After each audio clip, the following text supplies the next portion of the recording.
So, you guys remember Soul Eater, right? The series was highly praised for its distinctive art style and a pool of anime and manga that just had the generic big eyes slash very skinny proportions look. Soul Eater had that same thing with the skinny proportions, but it felt different. Fans finally got to see something that just felt real, and it just mixed well with its world, and also the fact that the series creator Atsushi Okubo was not afraid of showing the horror aspect of this soul world. Unfortunately, we're not going to be talking about that in today's video. Better. Oh boy, if it were only that simple. So, to explain Soul Eater Not to you guys, I'm just going to keep it as simple as possible. We're not going into full detail because, well, a part of my brain genuinely forgot what the story of this series is. So, we're just going to go off the basic premise of what I remember.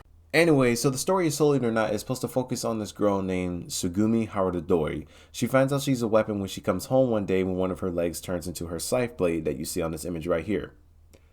Yes, remember the shape of this blade because it consistently stays this goddamn shape for a good while. And to address the biggest elephant in this room, the continuity between the main Soul Eater and Soul Eater Not makes no sense. There are two examples of this.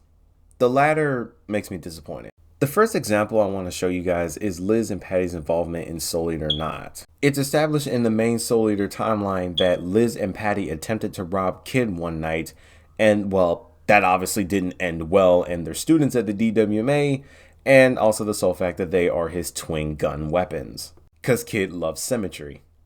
The way this is a continuity error is for 2 points. One, these girls' rehabilitation into society is working in a cafe. Now, granted, I get it. Customer service will teach them how to be kind to people. They're not kind to people on their first day. They are complete assholes. And all the manager says is, hey, you need to stop that. Or else you know what's going to happen. And I'm sorry for stuttering. They even backtalk his ass, and he doesn't do nothing about it. If I was the manager in this situation, I would have had Kid on speed dial and told him, I can't deal with these two no more. They're your problem. I don't want them in my establishment anymore. What is stopping Kid from telling his dad, Dad, do to them what you did to the Keishan? If I was in Liz and Patty's situation and the literal son of death gave me a second chance at being a good human being, I would take that, because you don't know what's gonna happen. It's just, I don't know. That's just a plot hole / continuity error in itself. Now, part 2 of this continuity error is just for comedic purposes. Patty and Not is competent. Yes, and when I saw that, I was genuinely scared. Patty has shown in the main source material that she is crazy. And I thank the stars that she is crazy in the main continuity in a ditzy, fun, cute way. Now, as for the latter half of the continuity error that is just disappointing to me is Sid's death. Sid's death in the original series was left mysterious. Like they said he died in battle. And I'm thinking to myself, man, if Sid dies in Not, then we're about to see him going to fight. No, he gets blown up. No, Sid gets blown up by a stray bomb by the Scorpion Witch lady, and yeah. The sad part about that is that Sid as a character is actually really funny, and he's actually a very loyal employee of Death. Well, a very loyal Meister. Let me call him a Meister, not an employee, because Sid is a great character. I just hate that the way his death was handled was just brushed off. He gets blown up. I didn't even really feel no impact. That's the sad part. Sid, not Kid. They both rhyme. Sid is an amazing character. So before we get to this next part, I just want to say you might want to turn the volume on your headphones down for this one. Soul, Blackstar, and Tsubaki have little to no dialogue in the entirety of the 12 episode / whatever the fuck you want to call the amount of chapters this thing had when it first came out in manga format. When I really think about it, I don't even think Tsubaki said anything in Knots. I don't think she did. If she did, it was during that tournament, but it's still sad because her and Kid are a dynamic duo, and Kid is the one of the most beloved Soul Eater characters. You would think Okubo would have gave him more dialogue than just the first episode of Knot, and whatever other episode he's in, because he's barely there. And this whole dialogue thing especially hurts Soul because I counted how many lines he speaks. It's a roughly 6 to 8 lines at best. And you can go back and count it. Prove me wrong. Please prove me wrong. I really want to be proven wrong. Because Soul barely says anything. He barely does anything. Hell, I think there's an episode in there where he doesn't even say nothing at all. He's just there. And that hurts me from a personal perspective because Soul's character is always about being cool. It's always about being the chill dude. You want everyone to admire you because of how chill you are. And not destroyed that aspect of his character. That's what made him likable. I just imagine being the voice actor for Soul in both the dub and sub. And imagine you're being paid just to do that and that's it. And there's no more episodes. What was the point of you even being here? Okay, so this isn't really a headphone warning with this one. This one, I just wanted to say that this is going to be the romance section. It's not going to be very long. It's just going to focus on one ship.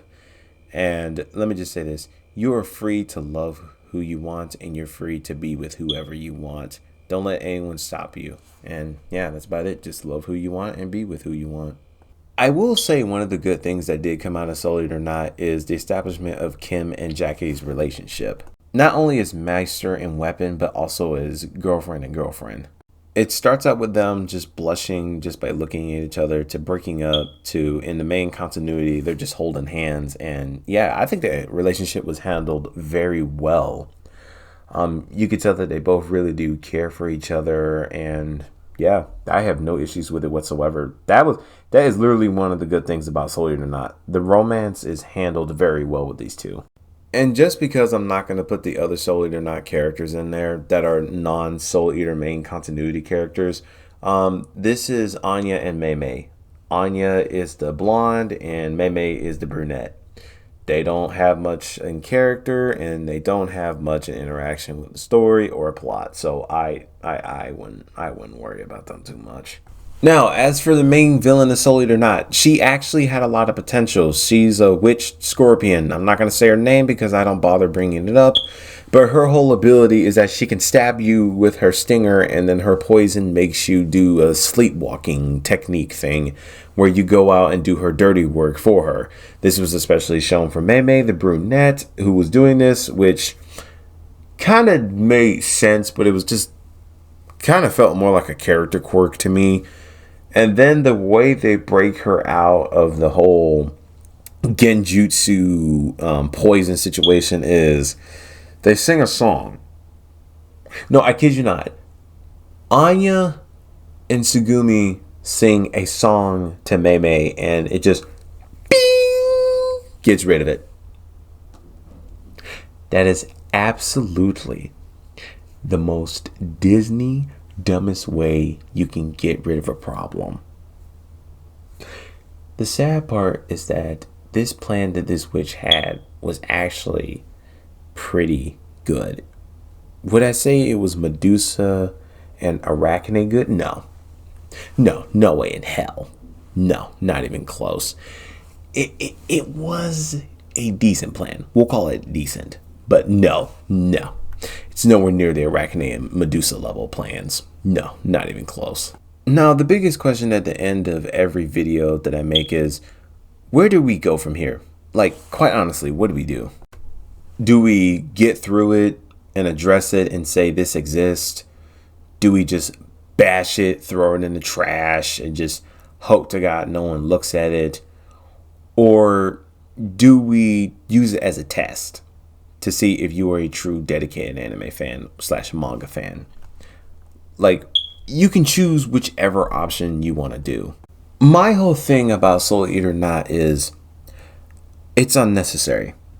it really is an unnecessary point of a story when you really think about it. Like, really connected to the main source material. It doesn't really change nothing. It really does not.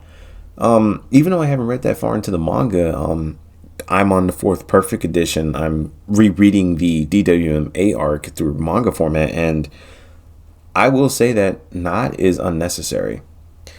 And this is coming out of the mouth of a guy that doesn't like prequels. I'm not a fan of prequels. I'm truly not a fan of prequels. And I can think of one good prequel, JJK Zero, but this isn't a Jujutsu Kaisen video. The only thing I can do about this is that I watched it.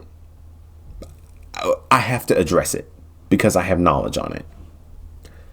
And the fact of the matter is, if you like it, you like it. Which means you probably drive a very quote unquote eco-friendly car. In that case, I'm not getting in that car. Another thing is, Okubo is a talented writer. Okubo is very talented. The best thing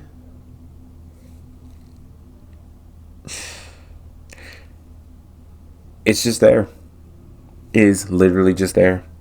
I can't think of nothing else. I'm probably repeating myself maybe 6 times when I say the best thing is, yeah. But let's end this video on a high note. I want to end this video on a high note. If you watched Soul Eater or not, you watched it or you read it. If you prefer not to watch it or read it, go ahead. It literally does not. It's not going to matter. It literally does not matter, because at the end of the day, we all consume media, whether it be in order, whether we just watch that one piece of media every now and then, and whether or not we like the media or not. I'm going to tell you something I learned. The difference between a fan and a toxic fan is that a fan is somebody that will criticize an IP, but they'll still have some nostalgia feeling for it. A toxic fan is someone who watches or reads an IP and thinks they're a total smartass entitled. And they think they know everything. They don't. They want to be Mr. or Mrs. Right. That's what I learned. Anyway, you guys have a good day, good night, good afternoon, whatever time of day you're watching this video. I'll see you guys in the next one. Like and subscribe, and I'll see you guys later.